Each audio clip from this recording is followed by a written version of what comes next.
பின்லாந்தினுடைய பிரசிடண்டாக இருக்கின்ற Alexander Stubb அவர்கள் இப்ப மிகப்பெரிய ஒரு காமெடியை பண்ணியிருக்கார். ஐரோப்பியன் தான் இந்த உலகத்தில் டெமோக்ரஸியை காப்பாற்றுகின்ற, டெமோக்ரஸியை நிலைநாட்டுகின்ற ஒரு அமைப்பாக, நம்பர் 1 அமைப்பாக இருக்கிறார்கள் என்று சொல்லியிருக்கார். இதுதான் மிகப்பெரிய ஒரு காமெடியாக நிறைய பேரால பேசப்பட்டு கொண்டிருக்கு. ஏனென்றால் இந்த ஐரோப்பிய இந்தியம் சென்சார்ஷிப்பை போடுகிறார்கள். அதாவது மக்களோட சுதந்திரத்தை நசுக்குகிற மாதிரி, மக்களோட பேச்சு உரிமையை நசுக்கிற மாதிரி சென்சார்ஷிப்பை போட்டிருக்கிறார்கள். அது மட்டும் இல்லாமல் தங்களுடைய ஆதிக்கமான இருக்கணும் என்றதுக்காண்டு தொடர்ந்து போர்களை ஆரம்பிக்கிறார்கள். வார் மொங்கஸால் செயற்பட்டு கொண்டிருக்காங்கன்னு சொல்ல முடியும். அண்ட் இந்த உலகத்துல நிறைய நாடுகளை அடிமைகளாக வைத்திருந்த நாடுகளும் இந்த ஐரோப்பியத்துல தான் மெம்பராக இருக்காங்க என்பதும் உண்மை. இப்படியான நிறைய குற்றங்களையும் நிறைய தவறுகளையும் செய்த இந்த ஐரோப்பியம் டெமோக்ரஸியை பாதுகாக்கின்ற ஒரு டொப்பான அமைப்பில் இருக்கிறார்கள் என்று ஸ்டப் அவர்கள் சொன்னது கண்டிப்பா ஒரு வேடிக்கையாகவும் காமெடியாகவும் தான் இருக்குன்னு சொல்ல முடியும். ஐரோப்பியத்தில் மெம்பராக இருக்கிற நாடுகள் பிரான்ஸ், இத்தாலி, ஜெர்மனி, யூகே முதல்ல மெம்பராக இருந்தார்கள். இந்த யூகே இவர்கள் வரலாற்றை எடுத்து பார்த்தோம் என்றால் நிறைய உலக நாடுகளை அடிமைகளாக தங்களுடைய காலனிகளாக வைத்திருந்தார்கள் என்பது உண்மை. இப்ப கூட இந்த நாடுகள் ஆப்பிரிக்க நாடுகளை தங்களுடைய காலனி நாடுகளாக வைத்திருக்கிறார்கள். அதாவது தங்களுடைய பப்பட் அரசாங்கத்தை அங்க வச்சு அந்த நாடுகளை அடிமையாக நடத்தி கொண்டிருக்கிறார்கள். அந்த நாடுகளில் இருக்கின்ற வளங்களை சுரண்டி எடுத்துக்கொண்டிருக்காங்க என்பதுதான் உண்மை. பிரான்ஸை எடுத்து பார்த்தோம் என்றால் நையர் பிரான்சுடைய காலனி நாடாக இருந்தது. இப்ப நையரோட ராணுவ புரட்சி ஏற்பட்டு நையர் சுதந்திரம் அடைந்துட்டார்கள் என்பதும் குறிப்பிடத்தக்க விஷயம். அதே மாதிரியே இத்தாலியை எடுத்து பார்த்தாலும் ஆப்பிரிக்காவில் இருக்கிற நாடுகளை அடிமையாகத்தான் வைத்திருக்கிறார்கள்.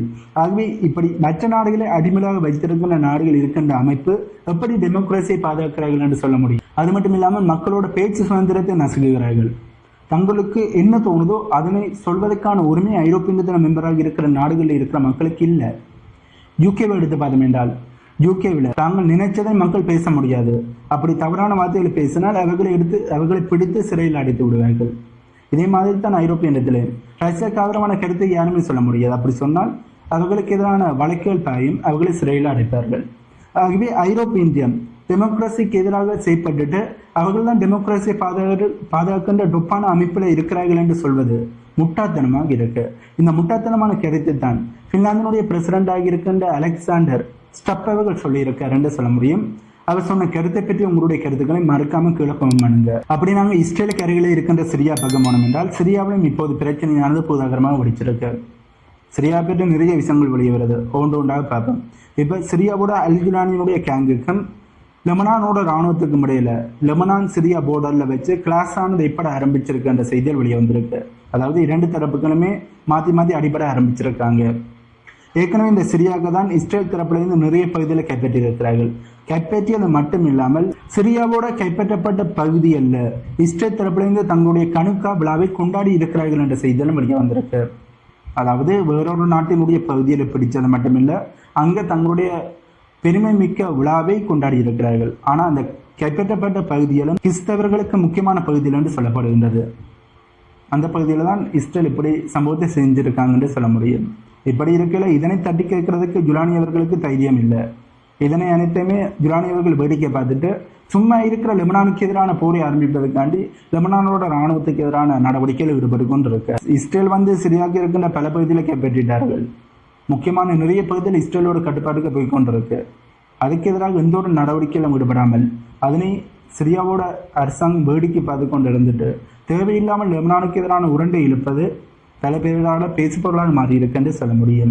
இப்படி இருக்கையில இந்த சிரியாவில் வச்சு ISIS தீவிரவாதிகள் அமெரிக்காவோட 2 ராணுவ வீரர்களை கொலை பண்ணி இருக்கிறார்கள். அதாவது ஆம்புசைட் பண்ணி ரோந்து நடவடிக்கையில் ஈடுபட்டு அமெரிக்காவோட ராணுவ வீரர்களுக்கு எதிரான தாக்குதலை நடத்தி இந்த தாக்குதலால் 2 அமெரிக்காவோட ராணுவ வீரர்கள் கொல்லப்பட்டிருந்தார்கள். இது ஒரு 2 நாளைக்கு முன்னும் இடம்பெற்ற சம்பவம்.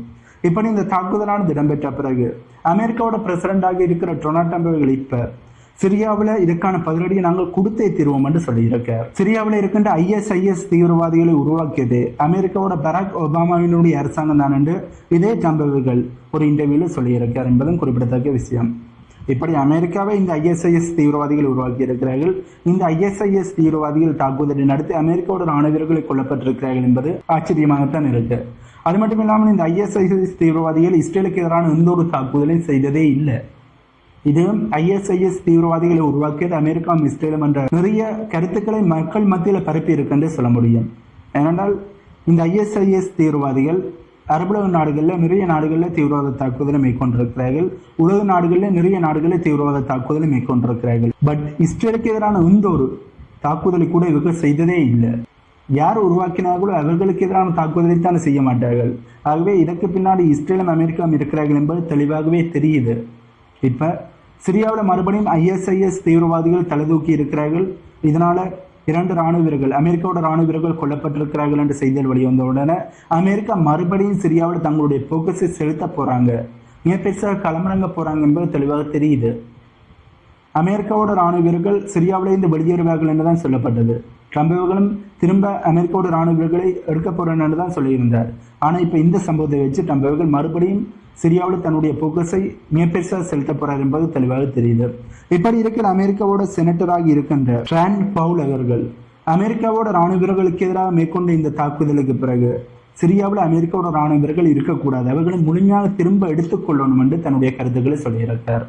ஏன்னா தேவையில்லாமல் தான் சிரியாவில் அமெரிக்காவோட ராணுவ வீரர்கள் இருக்காங்க.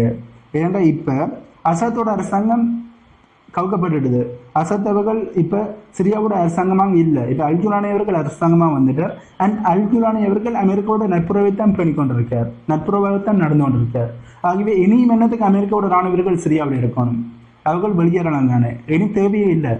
அசத் அவர்களோட ஆட்சி இருக்கும்போது தான் அமெரிக்க தரப்புலேருந்து சிரியாவில் இருக்கிற மக்களுக்கு சுதந்திரத்தை எடுத்துக் கொடுக்க போறோம், சிரியாவில் இருக்கிற மக்களுக்கு சப்போர்ட் பண்ண போறோம் என்று உள்ள நுழைந்து அங்கிருக்கிற கச்சனைகளை திருட ஆரம்பித்தார்கள். இப்ப அசாதோட அரசாங்கம் இல்லை. இதனால அமெரிக்கா என்ன நோக்கத்துக்காண்டி இங்க வந்தார்களோ, அதாவது என்ன நோக்கத்துக்காண்டி சிரியாவுக்கு உள்நுழைக்கிறோம் என்று சொன்னார்களோ அந்த நோக்கம் இப்ப நிறைவேறிட்டது. இதனால அமெரிக்கா வெளியேறணும். பட் அமெரிக்கா வெளியேறுவார்கள் என்று பார்த்தோம்னா இல்லை. இரண்டால் சிரியாவில் இருக்கின்ற கச்சனைகளை திருடணும் என்றால் அமெரிக்காவோட ராணுவம் அங்கே இருக்கணும். இதனால அமெரிக்காவோட ராணுவ வீரர்கள் சிரியாவிலிருந்து வெளியேற போறது இல்லை. ஆகவே அமெரிக்கா இந்த உலகத்துக்கு என்ன காரணத்தை சொல்லி சிரியாவுக்கு வந்தார்களோ அந்த காரணமா நிறைவேறிய வழியாத்தான் இப்ப அமெரிக்கா தரப்புல இருந்து சிரியாவில் தங்களுடைய ராணுவத்தை தொடர்ந்து நிலை நிறுத்துவதற்காண்டி ஒரு காரணத்தை உருவாக்கி இருக்கிறார்கள். ISIS தீவிரவாதிகள் தொடர்ந்து சிரியாவில் செயல்படுகிறார்கள், அவர்களோட தாக்குதலால் எங்களுடைய ராணுவ வீரர்கள் கொல்லப்பட்டிருக்கிறார்கள் என்று அமெரிக்கா சொல்லும் போது அமெரிக்காவுக்கு ஒரு காரணம் கிடைச்சிடுது. ISIS தீவிரவாதிகளை அழிக்கணும் என்ற ஒரு காரணம் அமெரிக்காவுக்கு கிடைச்சபடியால் இதனை காரணம் காட்டி சிரியாவில் அமெரிக்காவோட ராணுவ வீரர்கள் தொடர்ந்து சிரியாவில் இருக்க போறார்கள் என்பதுதான் உண்மை. கண்டிப்பாக அவர்கள் தங்களுடைய ராணுவ வீரர்களை திரும்ப எடுத்துக்கொள்ள போறது இல்லை. அப்படி நாங்கள் லத்தீன் அமெரிக்கா பக்கம் வந்தோம் என்றால் அல்பாவினுடைய 21வது அனிவர்சரி சம்மிட் ஆனது நடந்திருக்கு. இந்த சம்மிட்ல வெனிசுலாவோட பிரசிடண்டாக இருக்கிற நிக்கோலஸ் மதுரோ அவர்கள் பேசியிருக்கார். இப்படி பேசும்போது இந்த ரீஜன்ல பீஸும் ஸ்டெபிலிட்டியும் இருக்கணும் என்றால் நாங்கள் ஒற்றுமையாக இருக்கணும், எங்களுடைய ஒற்றுமை தான் பீஸ் மற்றும் ஸ்டெபிலிட்டியை ஏற்படுத்தும் என்று சொல்லியிருக்கார். அமெரிக்கா வெனிசுலாவுக்கு எதிரான போரை ஆரம்பிப்பதற்காண்டி ப்ரிப்பேர் ஆகியிருக்கிறார்கள். வெனிசுலா அமெரிக்கா போர் பதட்டம் இந்த லத்தீன் அமெரிக்க நாடுகளில் மிக பெருசாக அதிகரிச்சிருக்கு. லத்தீன் அமெரிக்க நாடுகளை எப்படியாவது அமெரிக்கா கீழே கொண்டு வரணும் பண்ணதுக்காண்டியும் லத்தீன் அமெரிக்க நாடுகளில் அமெரிக்காவோட கண்ட்ரோலானது இருக்கணும் பண்ணதுக்காண்டியும் அமெரிக்கா திறம்பட செய்யப்பட்டு கொண்டு இருக்காங்க என்றே சொல்ல முடியும். இப்படியான பதட்டங்கள் போய்கொண்டிருக்கிற இந்த சூழ்நிலையில் தான் நிக்கோலஸ் மதுரோ அவர்களும் நாங்கள் சுதந்திரமாகவும் பீஸாகும், அதாவது அமைதியாகவும் இருக்கணும் என்றால் நாங்கள் ஒற்றுமையாக இருக்கணும் என்பதை சொல்லியிருக்கார். இவர் சொன்ன விஷயம் ஏற்றுக்கொள்ளக்கூடிய மாதிரி தான் இருக்கு. ஏனென்றால் அமெரிக்கா வெனிசுலாவுக்கு எதிரான போருக்கு வரும்போது எந்த நாடுகளுமே, எந்த லத்தீன் அமெரிக்க நாடுகளுமே வெனிசுலாவுக்கு சப்போர்ட் பண்ணாட்டே அமெரிக்கா வெனிசுலாவை கைப்பற்றுவார்கள். வெனிசுலாவை கைப்பற்றின பிறகு லத்தீன் அமெரிக்க நாடுகள் அமெரிக்காவோட பேச்சை கேட்கணும். அப்படி கேட்காட்டி எந்த நாடுகள் அமெரிக்காவோட பேச்சை கேட்கலையோ அந்த நாடுகளுக்கு எதிரான போரை அமெரிக்கா ஆரம்பிப்பார்கள். இதனால லத்தீன் அமெரிக்க நாடுகளை மிடில் ஈஸ்ட் மாதிரி மாறிடுவார்கள் என்பதுதான் உண்மை. மிடில் ஈஸ்டில் எப்படி அமெரிக்கா உள்ள நுழைந்து மிடில் ஈஸ்டினுடைய அமைதியை குழப்பினாங்களோ அதே மாதிரியே லத்தீன் அமெரிக்க நாடுகளோட அமைதியும் குழப்புவார்கள் என்பதுதான் உண்மை. இதைத்தான் நிக்கோலஸ் மதுரோ அவர்களும் சொல்லியிருக்கார். ஆகவே லத்தீன் அமெரிக்க நாடுகள் ஒற்றுமையாக இருந்தால் மட்டும்தான் அங்கே அமைதியானது இருக்கும், ஸ்டெபிலிட்டியானது இருக்கும். அப்படி இல்லாட்டி அதனை அமெரிக்கா குலைத்து விடுவார்கள் என்பதுதான் உண்மையாக இருக்கு. இதே நேரத்தில் சாண்டியாகோ, அதாவது லத்தீன் அமெரிக்காவில் ஒரு நாடாக இருப்பது தான் சில். இந்த நாட்டில் நடந்த எலெக்ஷன்ல அமெரிக்காவுக்கு சப்போர்ட் பண்ற ஒரு நபர் வெற்றி பெற்றிருக்கார் என்ற செய்தியில் வெளியே வந்திருக்கு. லத்தீன் அமெரிக்க நாடுகளை அமெரிக்கா பக்கம் இழுக்கணும் என்றதுக்காண்டி அமெரிக்கா போக்குசை செலுத்தி அனைத்து நடவடிக்கைகளும் ஈடுபடுகிறார்கள் என்பதும் குறிப்பிடத்தக்க விஷயம். அந்த வகையில் இந்த சில் நாடானது அமெரிக்கா பக்கம் போயிருக்கிறார்கள். அமெரிக்காவுக்கு சப்போர்ட் பண்ற ஒரு நபர் வெற்றி பெற்றிருக்கிறபடியால் அமெரிக்காவோடு தங்களுடைய உறவுகளை இவர்கள் மெயின்டைன் பண்ணுவார்கள் என்பதில் எந்த ஒரு மாற்று கருத்துமே இல்லை. ஆகவே கொஞ்சம் கொஞ்சமாக லத்தீன் அமெரிக்க நாடுகளை அமெரிக்க பக்கம் இழுப்பதற்கான நடவடிக்கையில அமெரிக்கா துரிதம் காட்டுகிறார்கள் என்பது தெளிவாக தெரியுது. இதே நேரத்தில் கோஸ்டாரிக்கா, இந்த நாடு இஸ்ரேலோட தங்களுடைய ஃப்ரீ ட்ரேட் அக்ரிமெண்ட்ல சைன் பண்ணியிருக்கிறார்கள். இதற்கும் அமெரிக்கா தங்களுடைய வாழ்த்துக்களை சொல்லியிருக்காங்க. இந்த கோஸ்டாரிக்கா நாடு இந்த லத்தீன் அமெரிக்க நாடாகத்தான் இருக்கிறார்கள். நிகரகுவாக்கும் பனாமாவுக்கும் இடையில் இருக்கின்ற ஒரு நாடு தான் இந்த கோஸ்டாரிக்கா. இவர்கள் இஸ்ரேலோட ஃப்ரீ ட்ரேட் அக்ரிமெண்ட்ல சைன் பண்ணி இருப்பதில் இருந்து அமெரிக்காவுக்கு ஆதரவாக இருக்கிறார்கள் என்பது தெளிவாக தெரியுது. ஆகவே அமெரிக்கா பிளான் பண்ணி லத்தீன் அமெரிக்க நாடுகளை ஒவ்வொன்றாக தங்களுடைய பக்கம் இழுக்கிறார்கள் என்பதில் எந்த ஒரு மேட்டர் கருத்துமே இல்லை. பனாமாவுக்கான அழுத்தங்களை கொடுத்து பனாமாவை அமெரிக்க பக்கம் இழுத்தார்கள். இப்போ கோஸ்டாரிக்காவை அமெரிக்க பக்கம் இழுத்திருக்கிறார்கள். அதே மாதிரி வெனிசுலாவுக்கு எதிரான போரை ஆரம்பிக்க போறோம் என்று சொல்லி போரை ஆரம்பித்தோ அல்லது பிரஷரை கொடுத்தோ வெனிசுலாவும் அமெரிக்கா பக்கம் இழுக்கக்கூடிய வாய்ப்புகள் இருக்கு. அதே மாதிரி கொலம்பியாவுக்கான மிரட்டலையும் அமெரிக்கா கொடுத்திருக்கிறார்கள். இப்படி கொஞ்சம் கொஞ்சமாக அமெரிக்கா லத்தீன் அமெரிக்க நாடுகளை விழுங்கி கொண்டிருக்கிறார்கள் என்பதுதான் உண்மை. ஆகவே இப்ப லத்தீன் அமெரிக்க நாடுகள் ஒற்றுமையாக இருந்தால் மட்டும்தான் அவர்களால் அமெரிக்காவை எதிர்த்து நிற்க முடியும். அப்படி இல்லாட்டி லத்தீன் அமெரிக்க நாடுகள் முழுமையாக அமெரிக்காவோட அடிமையிலாக மாறி விடுவார்கள் என்பதில் எந்த ஒரு மாற்று கருத்துமே இல்லை. அப்படி நாங்கள் அமெரிக்கா கருகில் இருக்கின்ற மெக்சிகோ பக்கம் வந்தோம் என்றால் மெக்சிகோவோட மிலிட்டரி தரப்புல இன்னும் மிகப்பெரிய ஒரு மிலிட்டரி ஆபரேஷனை செய்திருக்கிறார்கள். அதுவும் அங்கிருக்கின்ற போதைப்பொருள் கடத்தல் கும்பலுக்கு எதிரான இந்த ஆபரேஷனை செய்து போதைப்பொருள் கடத்தல் கும்பலினுடைய முக்கியமான லீடராக இருக்கின்ற அல் குயானோ என்ற நபரை கில் பண்ணி இருக்கிறார்கள் என்ற செய்தியில் வெளியே வந்திருக்கு. அதாவது அவரை எலிமினேட் பண்ணியிருக்கிறார்கள்.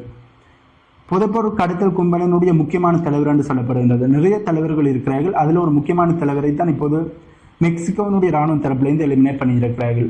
இந்த மெக்சிகோவை எடுத்து பார்த்தோம் என்றால் அமெரிக்காவும் இந்த மெக்சிகோவுக்கு எதிரான வரி எதிர்ப்பை செய்து மெக்சிகோவுக்கு பிரசரை கொடுத்து மெக்சிகோவையும் அமெரிக்கா பக்கம் இழுத்திருக்கிறார்கள் என்பதுதான் உண்மை. அமெரிக்காவோட மிரட்டலால் தான் இப்போது போதைப்பொருள் கடத்தல் கும்பலுக்கு எதிரான தாக்குதலை மெக்சிகோ ஆரம்பித்திருக்கிறார்கள். அமெரிக்காவோட மிரட்டலால் தான் சீனா மற்றும் இந்தியாவுக்கு எதிரான வரி எதிர்ப்பை 50% வரியை மெக்சிகோ போட்டிருக்கிறார்கள் என்பதும் குறிப்பிடத்தக்க விஷயம். ஆகவே அமெரிக்கா பக்காவாக காய்களை நகர்த்தி ஒவ்வொரு நாடுகளாக தங்கள் பக்கம் இழுக்கிறார்கள் என்பதுதான் உண்மை. மெக்சிகோ, லத்தீன் அமெரிக்க நாடுகள் இதே மாதிரியே மிடில் ஈஸ்டில் இருக்கிற நாடுகளையும் தங்கள் பக்கம் இழுப்பதற்கான நடவடிக்கையில் ஈடுபடுகிறார்கள். ஆகவே இப்போது ரஷ்யா, சீனா போன்ற நாடுகள் இதனை தடுப்பதற்காண்டி என்ன செய்ய போறாங்க என்ற கேள்விகளும் பல மத்தியில் எழும்பியது. அப்படி நாங்கள் சவுதி அரேபியா பக்கம் வந்தோம் என்றால் சவுதி அரேபியா ஒரு பணக்கார நாடு என்பது அனைவருக்குமே தெரியும். கச்சா எண்ணெய்களை விற்று அதிகமான பணத்தை சம்பாதித்து வச்சிருக்கிறார்கள். இவர்கள் தங்களுடைய பணத்தை எப்படி செலவு செய்கிறது என்று தெரியாமலேயே செலவு செய்கிறார்கள் என்று சொல்ல முடியும். இப்படி இருக்கையில் சவுதி அரேபியாவோட கிரவுன் பிரின்ஸ் ஆகி இருக்கின்ற முகமது பின் சல்மான் அவர்கள் எஃப்சி பார்சிலோனா டீமை 10 பில்லியன் யூரோஸுக்கு வாங்கக்கூடிய வாய்ப்புகள் இருக்கின்ற செய்தியில் வெளியே வந்திருக்கு. நான் சொன்ன மாதிரி தான் அவர்கள்ட்ட பணம் கொட்டி கிடக்கு. அந்த பணத்தை வச்சு என்ன செய்யறதுன்றே தெரியாமல் விரும்பியது அனைத்தையுமே செஞ்சோன்னு இருக்காங்க. ரொனால்டோ அவர்களை சவுதி அரேபியாவுக்கு வர வைச்சார்கள். அதற்கான நிறைய பணத்தை செலவு செய்தார்கள். இப்போ எஃப்சி பார்சிலோனா டீமையை வாங்குவதற்கான நடவடிக்கையில் ஈடுபடுகிறார்கள். இதெல்லாம் கன்ஃபார்ம் பண்ணப்படையில, பட் வாங்கக்கூடிய வாய்ப்புகள் ரொம்பவே அதிகமாக மாறியிருக்கு. ஆகவே இந்த வீடியோவில் நாங்கள் பார்க்க வந்த செய்தியில் இவ்வளவுதான். இந்த வீடியோ பற்றி உங்களுடைய கருத்துக்களை கமெண்ட் பண்ணுங்க.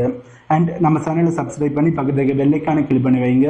அப்போ தான் நான் போடக்கூடிய வீடியோஸை நீங்கள் உடனுக்குன்னு பார்க்க முடியும். இன்னும் ஒரு வீடியோவில் உங்களை மீட் பண்ணுறேன்.